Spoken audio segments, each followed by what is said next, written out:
A'oudou billah, bismillah, wa salam alaikum, j'espère que vous allez bien, Inch'Allah ta'ala, les frères et sœurs. Donc, partie 2 de ce livre, comme réfutation, donc du hadith 21 au hadith 40, d'accord? Donc j'ai remarqué sur la première vidéo qu'en fait, je vous montrais les parties en arabe, donc je vais essayer de vous montrer bien entendu en français, d'accord? Donc, comme je vous l'ai promis, je vous ai fait un PDF que vous trouverez en lien en dessous la vidéo et je pense aussi dans le descriptif, d'accord les frères et sœurs? Donc, trêve de blabla, on va commencer tout de suite, bien que ce ne soit pas une partie de plaisir, loin de là. Donc, hadith numéro 21. Donc, je vous le montre, j'espère que je vais un peu vérifier. Hadith numéro 21, celui-là.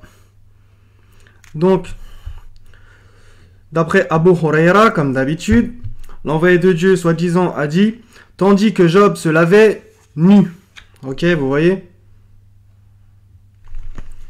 Des criquets en or tombèrent sur lui, etc. Il se mit à en prendre plein à pleine main et à en mettre dans ses habits lorsque son Seigneur l'interpella, etc., etc. Donc, ô Job, ne t'ai-je pas enrichi au point que tu te passes de cela, etc. Donc, premièrement, ça fait parler Dieu, comme on l'a vu.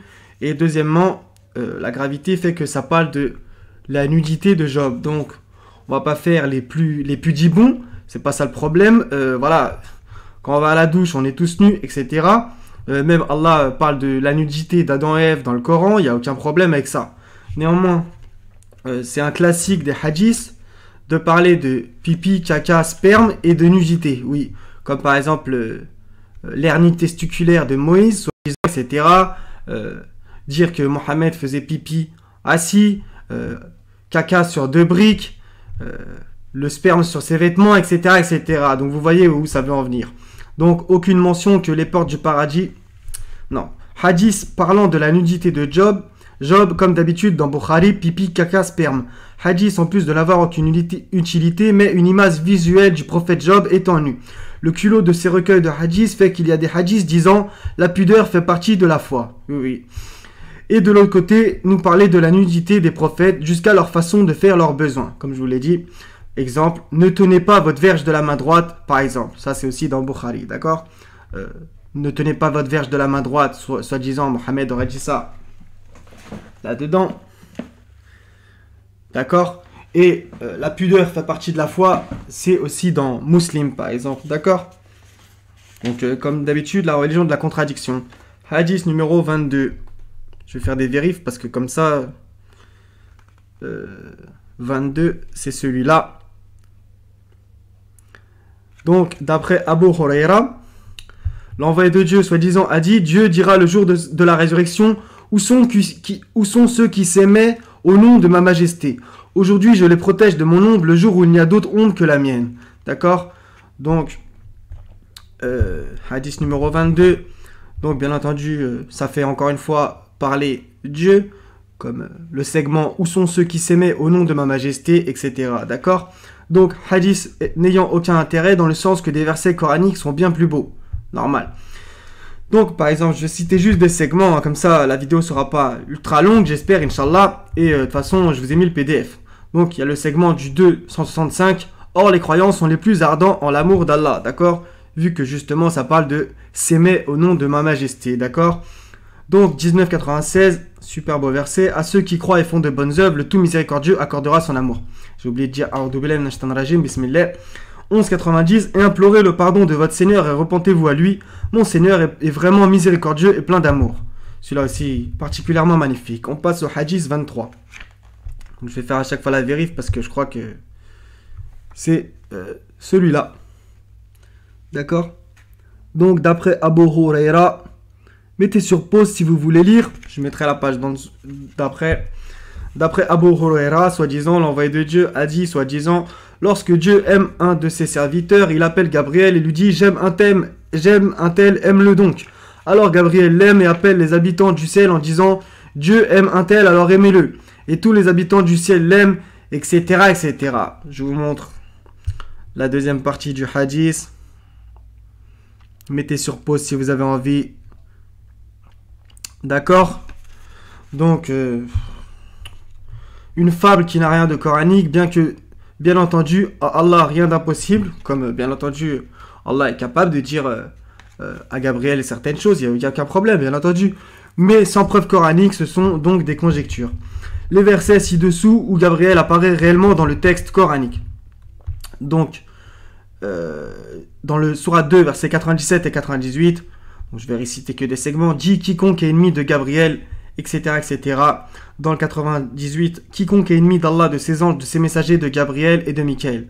Ok. Et le 66.4 aussi, si vous vous repentez à Allah, c'est que vos cœurs ont fléchi, mais si vous vous soutenez l'une l'autre contre le prophète, alors ses alliés seront Allah, Gabriel, et les vertueux d'entre les croyants, et les anges sont par surcroît soutien. D'accord? On passe au hadith 24. Donc à chaque fois, je vais faire la vérif, je crois, parce que bon...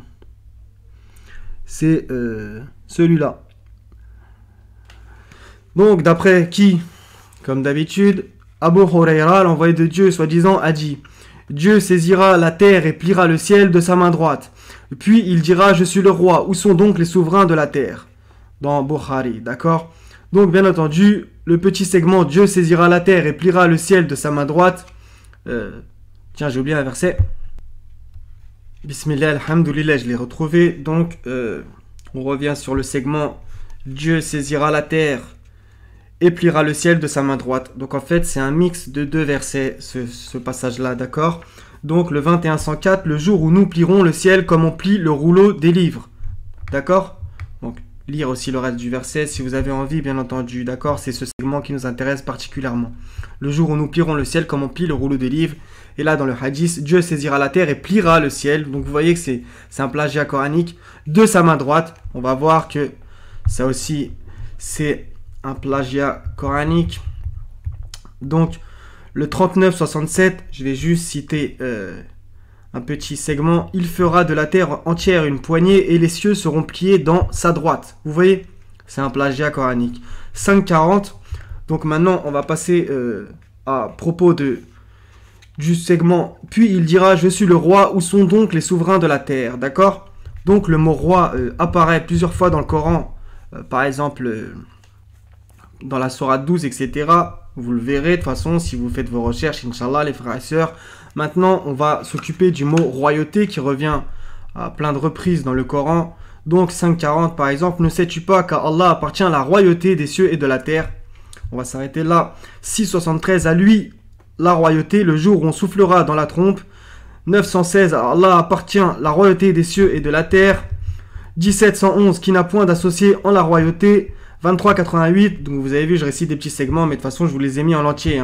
Qui détient dans sa main la royauté absolue de toutes choses, etc. Et j'ai écrit, il y a plein d'autres versets avec le mot royauté. Donc hadith n'ayant aucune utilité, un plagiat coranique. Donc hadith numéro 25, on continue. Vous voyez là-haut. Donc, c'est pas facile à faire, désolé les frères et sœurs, donc mettez sur pause si vous voulez un peu lire. D'après Abu Huraira, l'envoyé de Dieu, soi-disant, a dit: lorsque Dieu, exalté soit-il, finit de créer les créatures, les liens de parenté se levèrent et dirent. Donc déjà, les liens de parenté qui causent: nous voici devant toi à la façon de celui qui met sous ta protection contre la rupture des liens de parenté. Il dit oui. Donc le il c'est Allah, donc ça le fait parler encore une fois. Oui, acceptez-vous que je reste lié. Donc vous voyez le grand je, donc qui soi-disant concernerait Allah. Je reste lié à celui qui vous respecte et que je rompe avec celui qui vous rompt. Il dit oui, il dit, donc Allah soi-disant, c'est un droit qui vous est désormais acquis. Puis l'envoyé de Dieu dit, soi-disant, lisez si vous voulez ces versets. Donc 47, 22, 23. Donc en fait, en vérité, ce hadith vous ramène à un verset coranique. Donc quelle est l'utilité, encore une fois? Donc, hadith faisant encore parler Allah et nous ramenant à un verset 47, 22, 23. Quelle est donc l'utilité? D'autres versets parlant des liens de parenté, donc le 25, 54 par exemple. Je vais réciter qu'un segment. Et c'est lui qui de l'eau a créé une espèce humaine qu'il unit par les liens de parenté et de l'alliance. Ok. 8,75. Cependant, ceux qui sont liés par la parenté ont priorité les uns envers les autres d'après le livre d'Allah. Donc, revenir bien entendu au verset complet, mais je vous ai mâché le travail en les sortant, les frères et sœurs. Donc, on passe au hadith 26. Donc, le 25 n'a encore une fois aucune utilité. Donc, celui-là, ça va être une grosse fable, le hadith numéro 26. Donc je vous le montre. Donc je vous fais défiler. Si vous voulez mettre sur pause. D'accord. Donc vous avez vu que j'ai mis des trucs en violet. Donc ici, il y a écrit oiseau vert. Et un peu plus bas, il y a écrit 3 fois. Comme d'habitude, ne dites pas 3. Donc, du grand n'importe quoi. Nous avons, d'après Masrouk, nous avons interrogé Abdullah ibn Mas'ud au sujet de ce verset, le 369. Ne pense pas que ceux qui ont été tués dans le sentier de Dieu soient morts. Au contraire, ils sont vivants auprès de leur Seigneur, bien pourvus. Donc, je comprends pas là. Donc, ça nous cite un verset et après, en fait, ça va nous parler de ce que, soi-disant, le prophète aurait interprété. Il dit, nous avons posé la question au prophète, soi-disant, qui répondit, leurs âmes sont dans le ventre d'oiseaux verts, qui ont des lanternes suspendues au trône, ils se promènent librement dans le paradis, allant où ils veulent, puis se retirent dans ces lanternes, etc. Leur Seigneur se tourne vers eux et leur dit, désirez-vous quelque chose? Donc bon, j'ai même pas envie d'aller au bout, hein, ça. Cliquez sur pause si vous voulez. Donc il y a écrit après, Dieu leur pose la même question 3 fois, ok? Donc ça, ce n'est pas un hasard. Donc la suite du hadith, il n'y a qu'une seule ligne. D'accord? Donc, qu'est-ce que j'ai dit à propos de ça? Une fable faisant une sorte d'exégèse coranique du verset 369, faisant encore parler Allah avec des conjectures, par exemple les oiseaux verts, etc., qui au passage contiennent le chiffre 3, la même question 3 fois, d'accord? C'est le segment, la même question 3 fois. Donc, verset 4, 171, et ne dites pas 3, donc ça c'est un mini-segment de ce verset 4, 171, derrière il y a écrit CC, etc.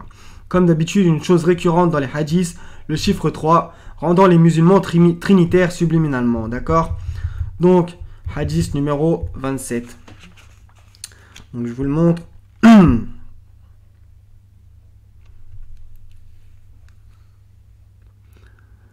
D'après Jundub ibn Abdullah, l'envoyé de Dieu, soi-disant, a dit, il y avait parmi ceux qui vous ont précédé un homme qui, blessé, s'angoissa, prit un couteau et s'ouvrit les veines.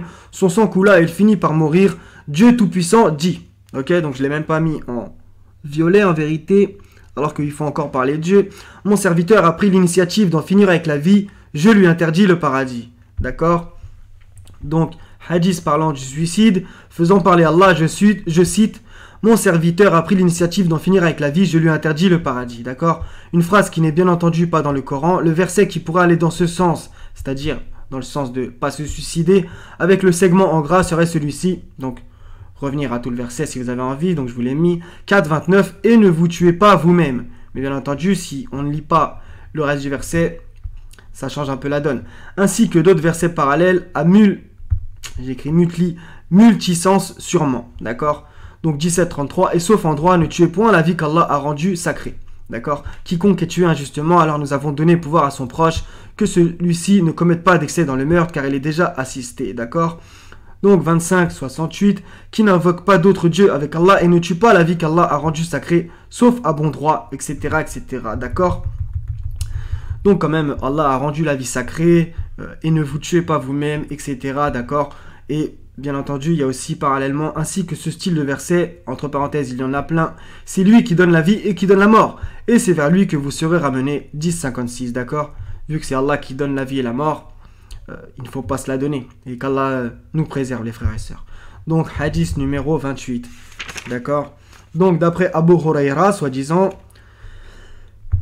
pardonnez-moi, l'envoyé de Dieu, soi-disant, a dit, Dieu Tout-Puissant a dit. Donc, vous voyez, là, entre guillemets, chaîne de transmission, selon leur fable et ce que eux, ils prêchent dans leur doctrine, hadithiste, avec la chaîne de transmission. Donc, d'après Abu Huraira, l'envoyé de Dieu a dit que Dieu a dit. Vous voyez, hadith faisant parler Allah qui n'a pas dit ça dans le Coran premièrement et ensuite, je ne l'ai même pas lu. Dieu Tout-Puissant a dit, soi-disant, si mon serviteur aime me rencontrer, j'aime le rencontrer. S'il déteste me rencontrer, je déteste le rencontrer. D'accord? Hadith faisant parler Allah qui n'a pas dit ça dans le Coran premièrement et ensuite, des versets sont de bien meilleure qualité, évidemment. 2, 46, qui ont la certitude de rencontrer leur Seigneur et retourner à lui seul. Donc revenir au verset d'avant. Donc 2, 223, juste un petit segment. Craignez Allah et sachez que vous le rencontrerez. D'accord? Donc c'est à propos du segment si mon serviteur aime me rencontrer, j'aime le rencontrer. D'accord? Vu que même à la fin, s'il déteste me rencontrer, je déteste le rencontrer. Donc vous voyez, c'est à propos de la rencontre avec Allah. Bien entendu, Allah en parle déjà. 11, 29, donc revenir à tous les versets, il y a le petit segment, ils auront à rencontrer leur Seigneur. 18, 105, ceux-là qui ont nié les signes de leur Seigneur, ainsi que sa rencontre, leurs actions sont donc vaines. Nous ne leur assignerons pas de poids au jour de la résurrection, etc. Il y en a plein dans ce sens. On continue, hadith numéro 29.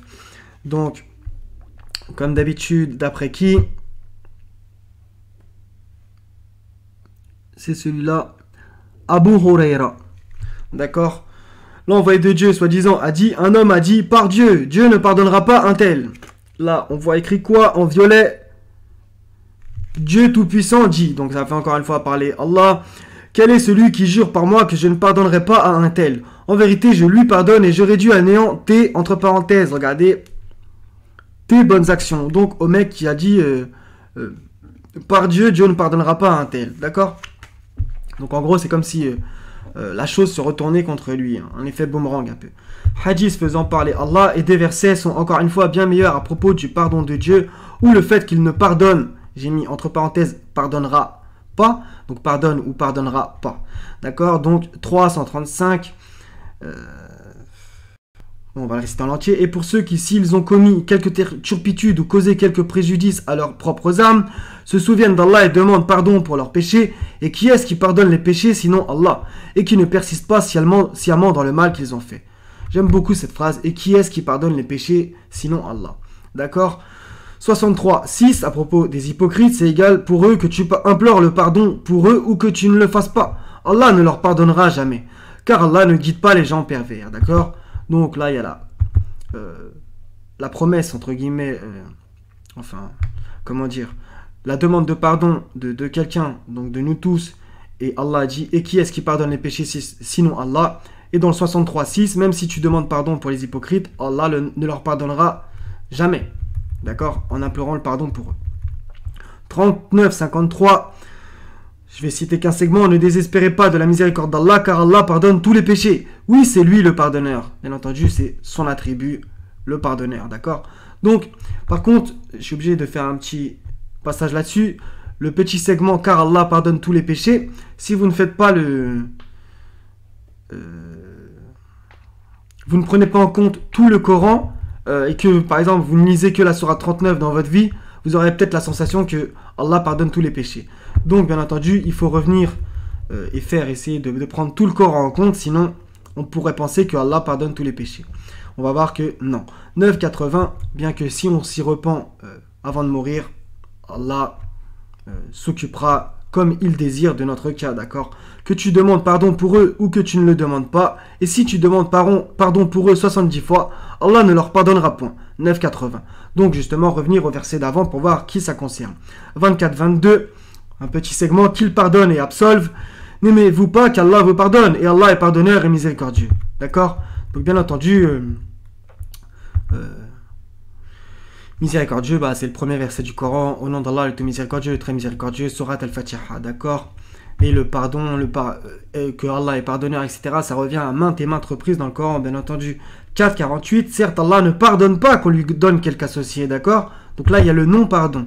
À part cela, il pardonne à qui il veut. Donc on revient à plus haut, le petit segment du 33-59, car Allah pardonne tous les péchés, d'accord? Donc si vous prenez que ce verset en compte, vous allez être bloqué avec le 4,48. Ce n'est pas des contradictions, c'est simplement que Allah précise certaines choses. Vous voyez. Certes, Allah ne pardonne pas qu'on lui donne quelque associé. À part cela, il pardonne à qui il veut. Mais quiconque donne à Allah quelque associé commet un énorme péché. D'accord? Donc on a aussi la notion de péché dans le dernier mot. Et là aussi, on avait la notion de péché. D'accord? Donc, hadith numéro 30. Je vous le montre.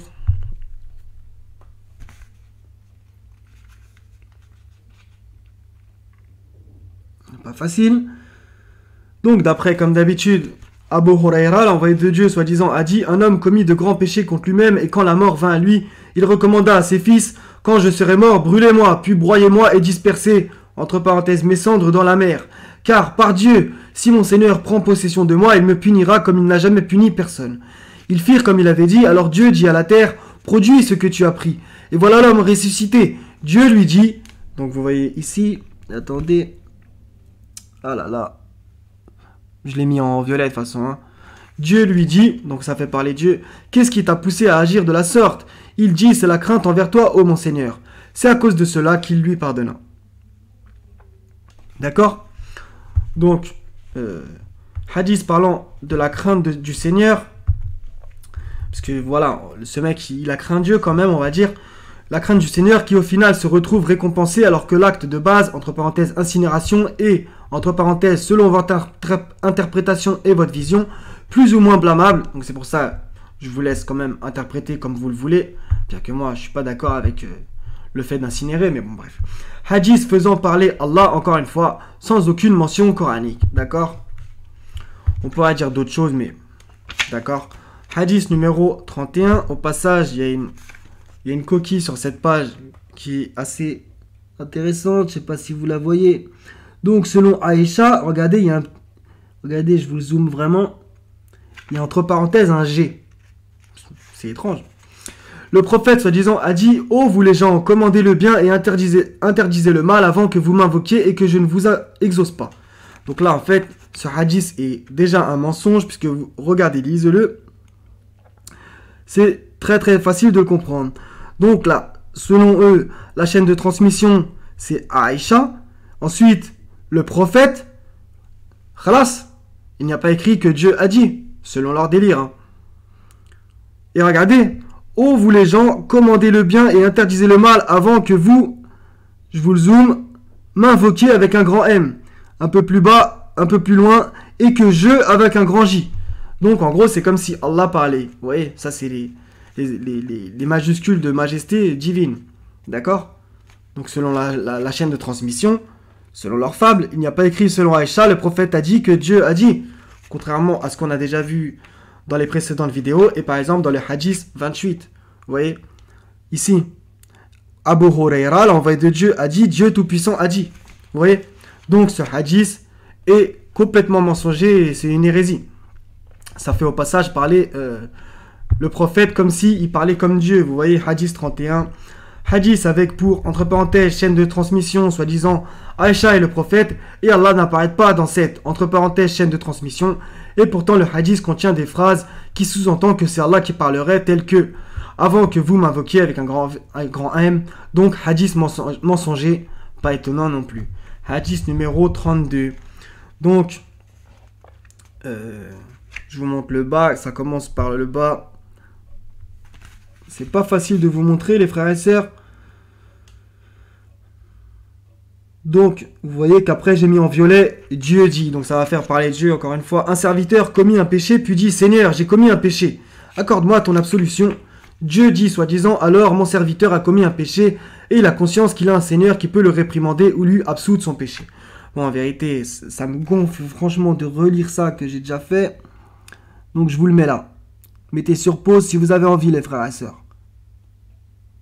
D'accord? Donc, qu'est-ce que j'ai remarqué encore une fois? Donc, je vous le montre. Donc ici, là, il y a écrit Dieu dit, une fois, soi-disant Dieu dit quelque chose. On remarque quoi? Au milieu du texte, Dieu dit alors, et à la fin du texte, Dieu dit alors. Donc ça fait combien de fois? 3 fois. Ne dites pas 3, comme d'habitude. Donc ça c'est le hadith 32. Hadith n'ayant aucune chaîne de transmission, entre parenthèses, bien que ce soit du n'importe quoi. Donc partant de ce postulat, comment, entre parenthèses, de remonter là, entre parenthèses, chaîne de transmission jusqu'à Allah. Au passage, ce hadith, lui aussi, évoque 3 choses, comme d'hab. D'accord? Donc, je vous le remontre. Il n'y a même pas de chaîne de transmission dans ce hadith. Purée, j'ai du mal. Il n'y a pas de chaîne de transmission. D'accord? Bien que ça soit des fables. Hadith numéro 33. Je vous le montre.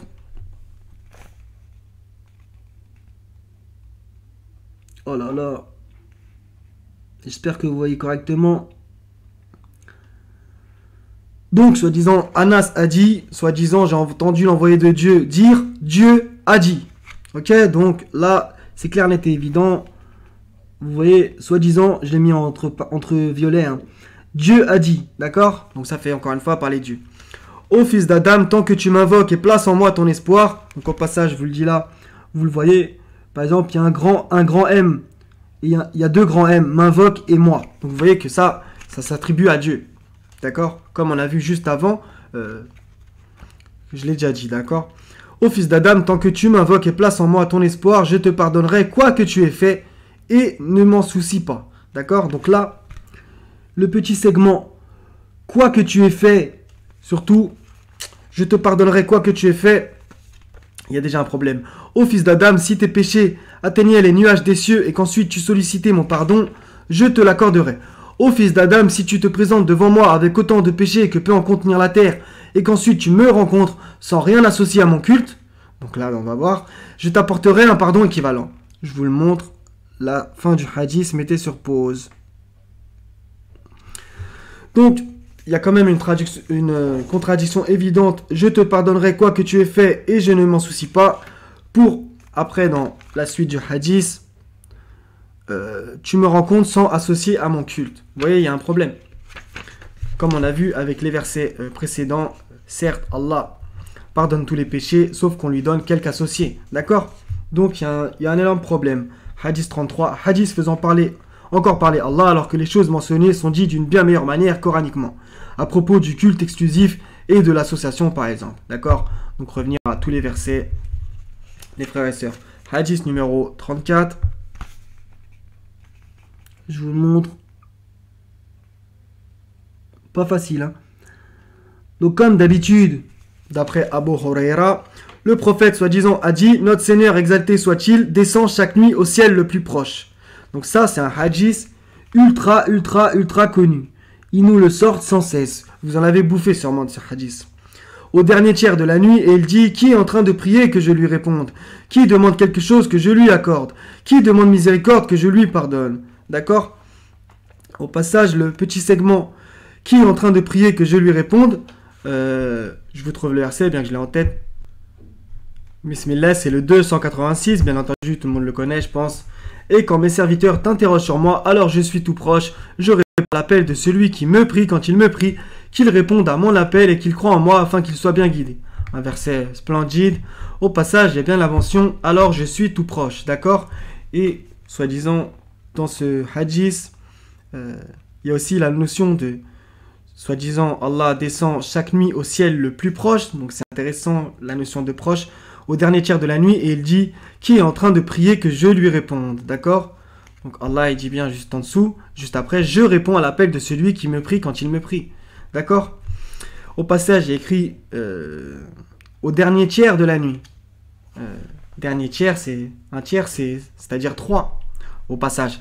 D'accord? Donc, hadith, au passage, il y a aussi un verset qui vient de me venir, qu'Allah est plus proche de nous que notre veine jugulaire. D'accord? Donc, il est toujours proche, le Seigneur. D'accord?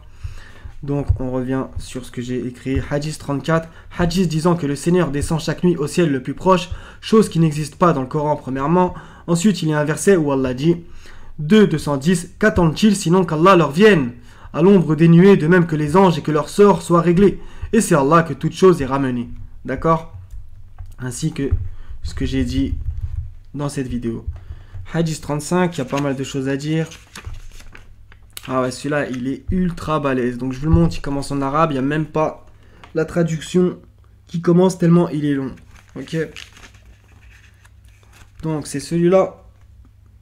Donc je vais vous montrer la première page. Mettez sur pause si ça vous intéresse. Je vais vous mettre la deuxième page directe. Ah, c'est dur, j'arrive pas à voir si je vous donne bien le truc. D'accord les frères et sœurs? Je sais pas si vous avez bien vu. Donc en gros, je vous fais le résumé. C'est à propos de l'intercession, etc. Ils iront trouver Adam et lui diront: ô Adam, tu es le père de l'humanité, Dieu t'a créé de sa propre main, ordonné aux anges de se prosterner devant toi et il t'a appris les noms de toutes choses. Intercède donc pour nous auprès de ton Seigneur pour qu'il nous délivre de cette situation. Soi-disant, il leur dira: je ne suis pas le mieux indiqué pour cela, et il mentionnera son péché éprouvant de la honte. Au passage. Alors qu'Allah coraniquement dit que il a pardonné à Adam. Ok, je vais vous trouver le verset. Bismillah. Donc en fait, il y a deux versets. Donc on va les citer. 2,37. Puis Adam reçut de son Seigneur des paroles et Allah agréa son repentir, car c'est lui, certes, le repentant, le miséricordieux. Ok. Donc il a agréé son repentir. Et il y a un autre verset où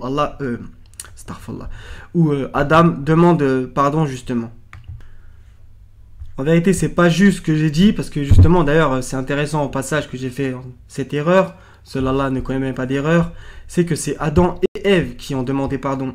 Donc regardez le verset d'avant. Je vous incite à le regarder. 7, 23, on va réciter. Bien entendu, le 22 est important. Tous deux dirent, donc tous deux, Adam et Ève. Ô notre Seigneur, nous avons fait du tort à nous-mêmes, et si tu ne nous pardonnes pas et ne nous fais pas miséricorde, nous serons très certainement du nombre des perdants. D'accord? Donc c'est très intéressant. Le tous deux, regardez, il s'applique bien entendu à Adam et Ève, et ils commencèrent tous deux à y attacher des feuilles du paradis. Ok? Donc à propos d'Adam et Ève, hein, d'accord? Donc justement, voilà. D'accord, donc par contre, Ève, ça n'existe pas dans le Coran, son prénom, on n'a pas son prénom. Bien entendu, ça vient de la Bible, au passage. Donc voilà, donc je pense que c'est intéressant, parce que justement, bon, c'est pas très grave. On verra ça un autre jour, Inch'Allah ta'ala. Donc, du coup, j'ai fait un peu une longue parenthèse, en vérité. Donc, c'est la page 2, là, qu'on est. Lisez, si vous voulez, les frères et sœurs. Je sais pas si c'est très grand. Donc après, soi-disant, il va voir Noé. Après, soi-disant, il va voir Abraham. Après, soi-disant, il va voir Moïse. Après, soi-disant, il va voir Jésus. Ils vont voir Jésus, les gens, en fait. Et finalement, ils vont voir Mohammed. Donc, vous voyez, le hadith, c'est balèze. Il y a une 3e page, hein, carrément. Attendez, je vous montre bien, quand même.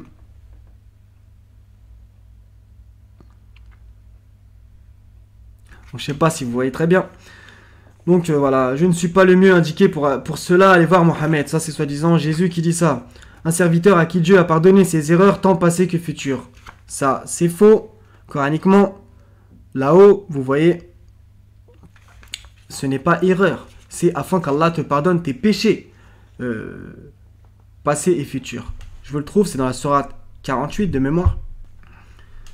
Bismillah, louange au Seigneur, c'était bien dans la sourate 48, verset 2.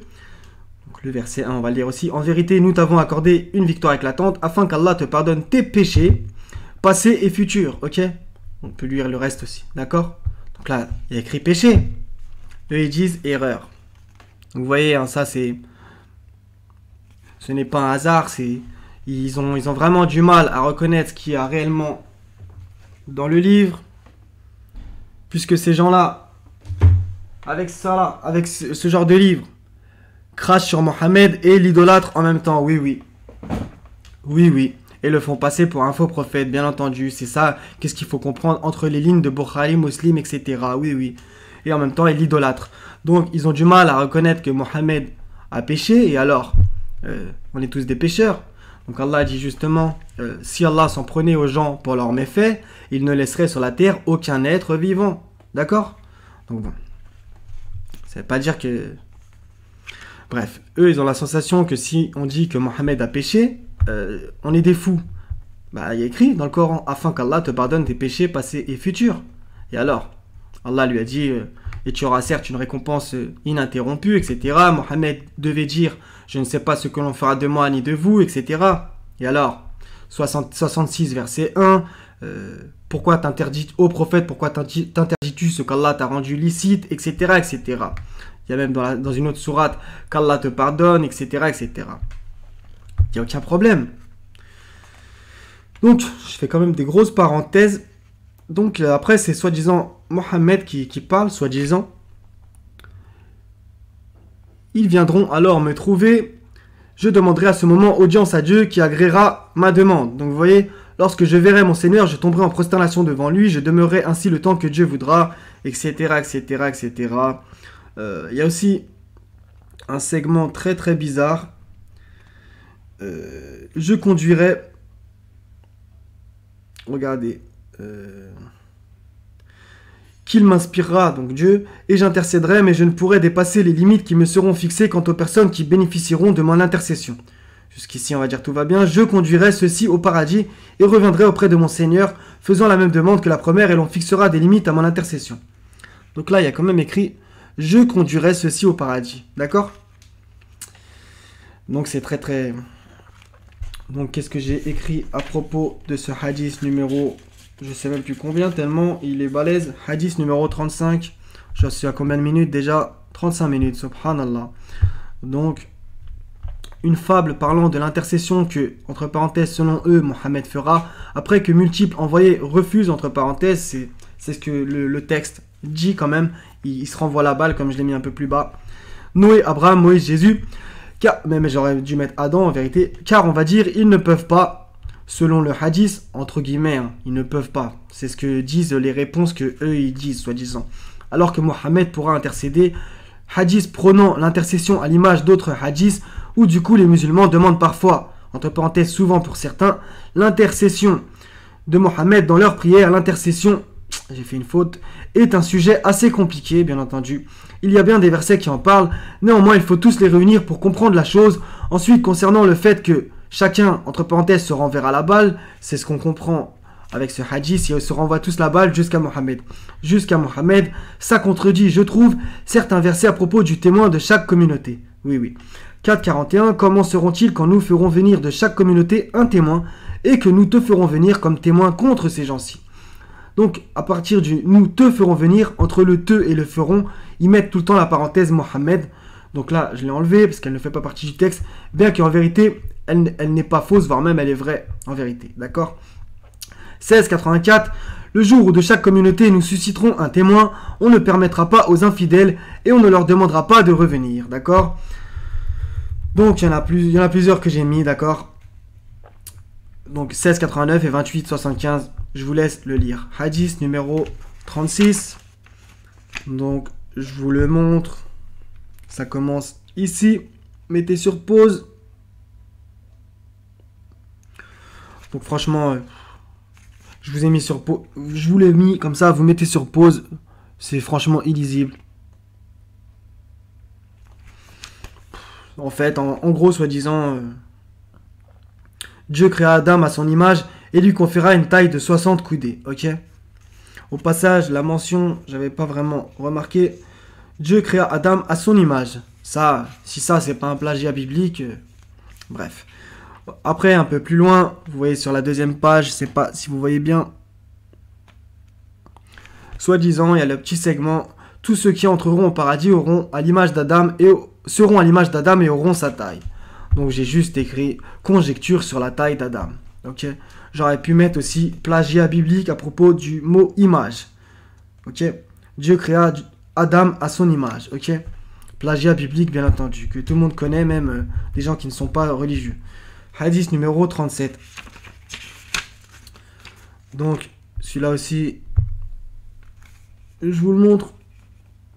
Je vois pas bien ce que je fais, hein, les frères et sœurs. Désolé, franchement. J'espère que vous avez mis sur pause. Donc, d'après Abu Huraira, l'envoyé de Dieu a dit, soi-disant, quand Dieu créa le paradis et le feu, il dit à Gabriel, va voir le paradis et ce que j'ai préparé pour ses hôtes. Il vint et regarda ce que Dieu y avait préparé pour ses habitants. Il retourna vers Dieu et lui dit, par ta puissance, personne n'en entendra parler qu'il ne voudra y rentrer. Dieu donna l'ordre et voici que le paradis fut voilé par les désagréments. Il dit à Gabriel, donc le petit il, j'aurais dû le mettre en vérité en violet, donc c'est soi-disant Allah qui parle à Gabriel, retourne au paradis et regarde ce que j'ai préparé pour ses habitants, etc., etc. Donc en gros c'est un dialogue entre soi-disant Allah et Gabriel. Donc à propos du paradis et de l'enfer, donc je vous le mets si ça vous intéresse. Ah, j'arrive pas à voir ce que je fais, désolé franchement. J'espère que vous avez vu cette partie. Et la deuxième partie est là. Mettez sur pause. D'accord les frères et sœurs? Donc en gros j'ai mis quoi pour ce hadith numéro 37? Fable Abu Huraira-esque concernant Gabriel et Allah, un espèce de dialogue à propos du paradis et de l'enfer, concernant leur vision et qui y entrera, chose bien entendu pas mentionnée dans le Coran, avec ce que eux ils ont mis, bien qu'Allah parle très souvent du paradis et de l'enfer, bien entendu. On passe au hadith numéro 38.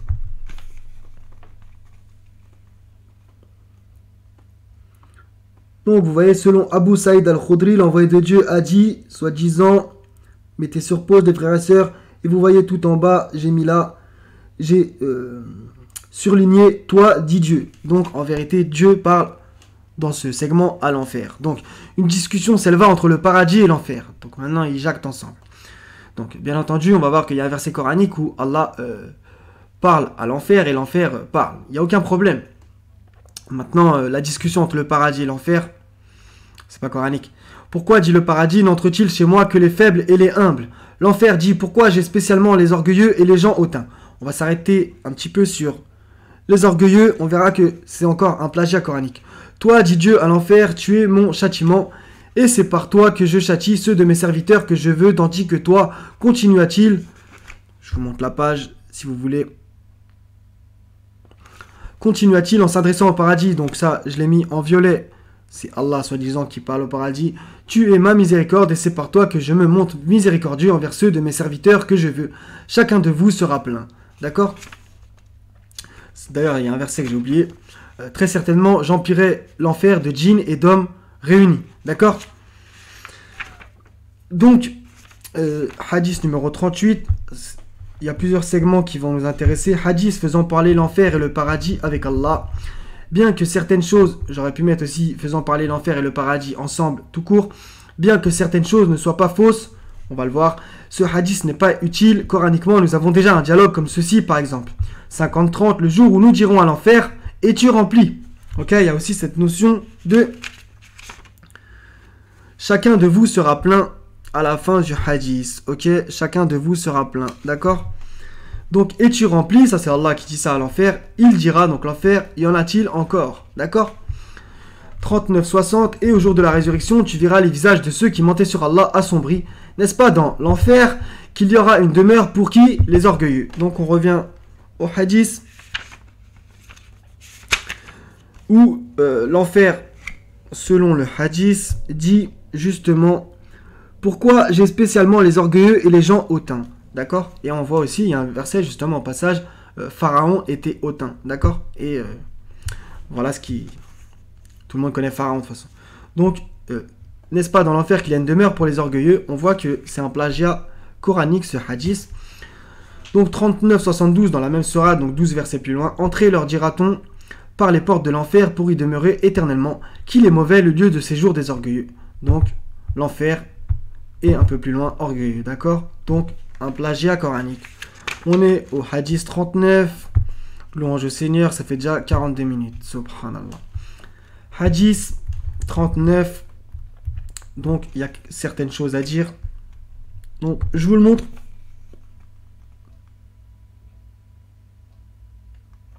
J'espère que vous avez mis sur pause. De toute façon, je vous le lis. Selon Shuaïb, l'envoyé de Dieu, soi-disant, a dit, lorsque les bienheureux entreront au paradis, je vous remontre.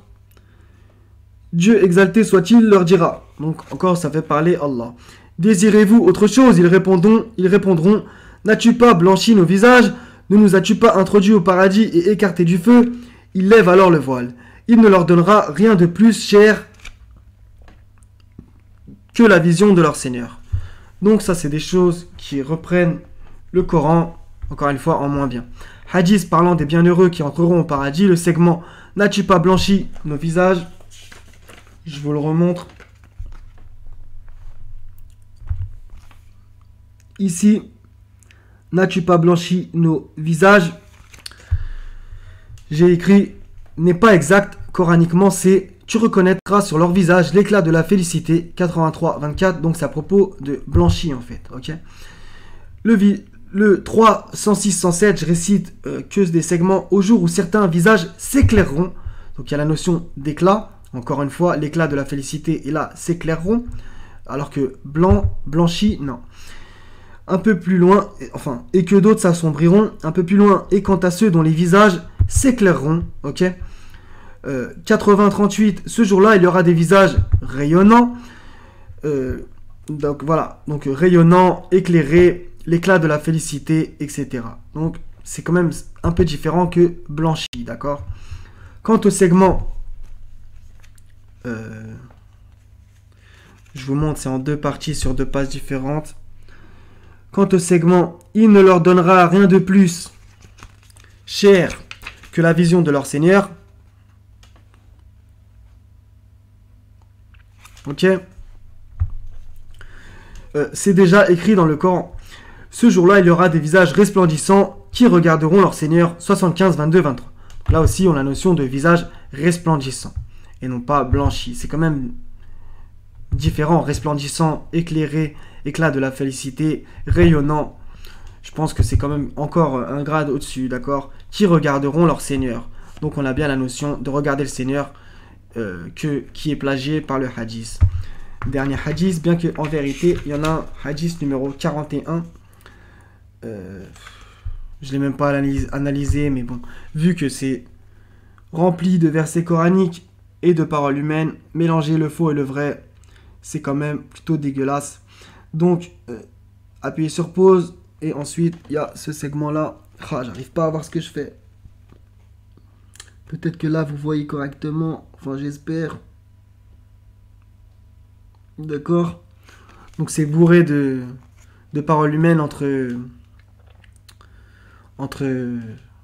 des versets coraniques. Et il y a même écrit par exemple ici, je sais pas si vous voyez bien, et Dieu lui répondit, d'accord.